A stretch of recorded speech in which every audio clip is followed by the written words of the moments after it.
Hey guys, glad to see you here for yet another cooking video, and today we'll be making chicken and waffles.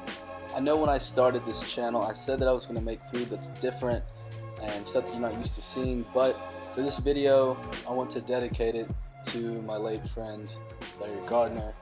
So this video will be a dedication to him as I will be making his favorite food. It's a great comforting dish that's perfect for listening to music, chilling with your friends, and just having a good time just like you would have wanted. For this video, I would love it if you guys would comment your suggestion for next week's video down below, and also comment "Live Like Larry" in honor of his life. Now that I've addressed that, let's get on to the making of these chicken and waffles. Right now I'm laying out some chicken.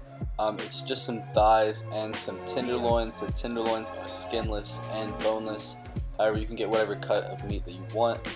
Now, one of the best ways to get tender meat is marination. I've had this sitting in buttermilk for a couple hours along with some Frank's Red Hot.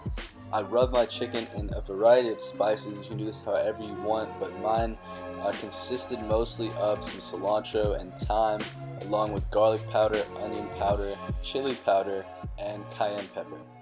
Now, before you get a little fried chicken assembly line going, you're going to want to prepare each step of the assembly line. So you're going to start by cracking an egg into some buttermilk.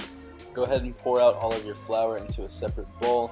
And to add a little bit of spice to my buttermilk, I added some Frank's Red Hot, about a shot's worth. Okay, maybe a little bit more than a shot's worth. You can spice your flour however you want, but you almost want to overspice. Keep in mind that a lot of flavor is going to cook out of your chicken whenever you fry it. All of these spices that I'm showing you guys here are the spices that I mentioned before that I rubbed my chicken in. It's going to be very fragrant, so much so to the point that you'll be inclined to get your generic blonde friend to smell it as well. You may need that generic blonde friend's help while preparing your chicken. It's a pretty simple process, just a typical double coat. So you're going to take your pre-soaked chicken and throw it right into your flour, back into your buttermilk mixture, into your flour once again, and then you're ready to fry those pieces.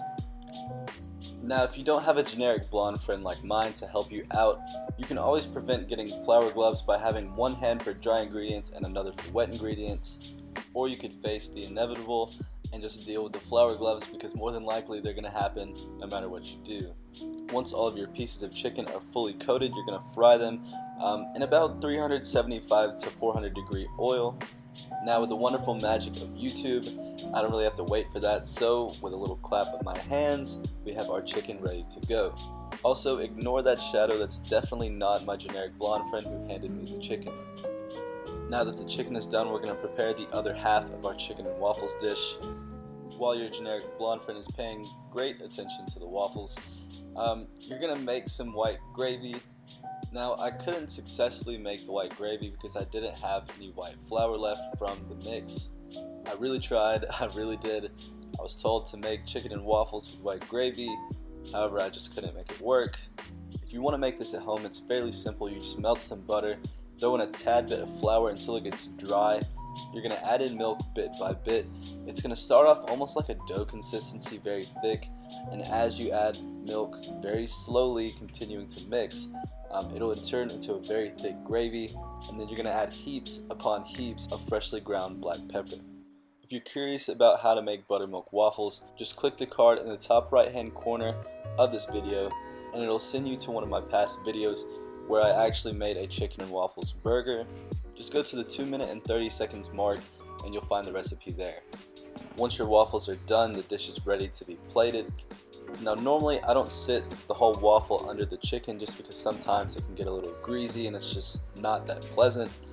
But overall, I was pretty satisfied with this dish.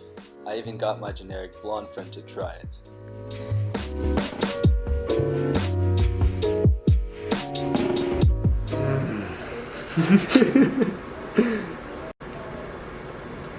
It's a delightful taste sensation.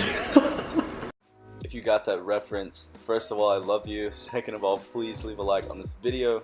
Don't forget to leave your suggestion for next week's video down in the comments, along with Live Like Larry. Subscribe if you want to see some more great food content from me. I have some big plans for the next few videos coming up. And with that being said, guys, that's all I have for this video. I hope to see you next week.